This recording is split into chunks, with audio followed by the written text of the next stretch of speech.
जी, आपने एक चिट्ठी लिखी है जो राज्यसभा के चेयरमैन है उनको, और ये मांग की है कि अध्यादेश जो बिल के रूप में आ रहा है उसे क्यों ना प्रेजेंट किया जाए, उसके 3 कारण गिनाए, क्या कुछ है पूरा?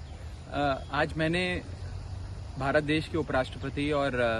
राज्यसभा के आदरणीय सभापति जी को एक चिट्ठी लिखकर, एक पत्र लिखकर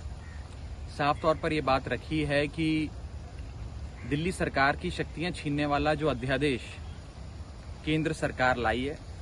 उसे संसद में पेश करना, उसका इंट्रोडक्शन नाजायज है, अनुचित है, इम्परमिसिबल।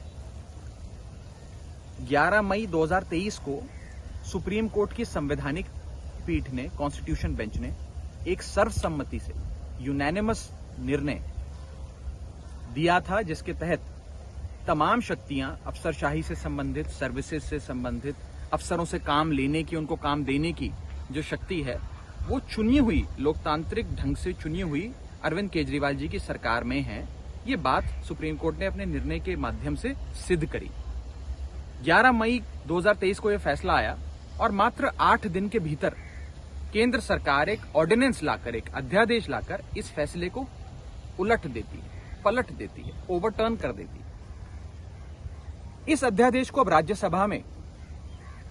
इंट्रोड्यूस करने की कवायद केंद्र सरकार द्वारा की जा रही है कि राज्यसभा से और लोकसभा से इस पे मोहर लगवाकर इसे कानून के रूप में तब्दील कर दिया जाए। इसे देश की संसद में पेश करना, इसे इंट्रोड्यूस करना गैर कानूनी होगा, इम्परमिसिबल होगा, नाजायज होगा, और इसके 3 मुख्य कारण हैं जो आज मैंने एक चिट्ठी के माध्यम से माननीय सभापति महोदय को, चेयरमैन साहब को राज्यसभा के बताए हैं। पहला कारण यह है कि किसी भी सुप्रीम कोर्ट के निर्णय को बदलने के लिए या उसे ओवरटर्न करने के लिए जो आधार है उस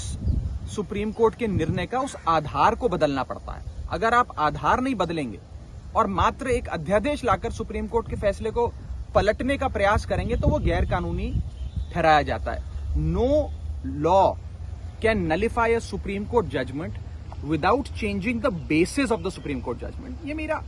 पहला पॉइंट था, पहला बिंदु। दूसरा कारण कि इस बिल को क्यों नहीं इंट्रोड्यूस करना चाहिए, पेश करना चाहिए,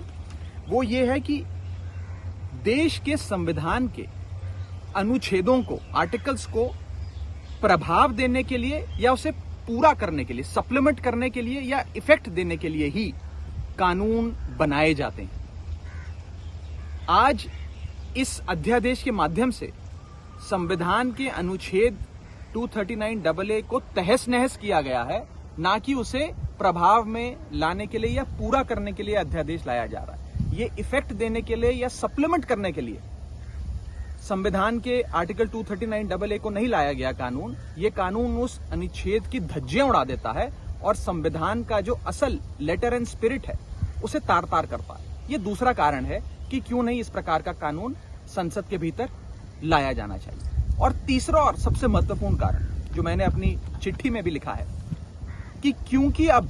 ये नया अध्यादेश भी सुप्रीम कोर्ट के विचाराधीन है, सुप्रीम कोर्ट ने इस पे कार्रवाई करने के लिए फिर से 5 जजों की संवैधानिक पीठ का गठन कर दिया है और ये 5 जजों की कॉन्स्टिट्यूशन बेंच अब इसकी वैधता, इसकी संवैधानिक है कि नहीं है, इस पर गहन चर्चा कर बहस कर अपना निर्णय देगी। तो जब ये मसला जब तक सुप्रीम कोर्ट के विचाराधीन है, सब जुडिस है, तब तक उसे संसद में नहीं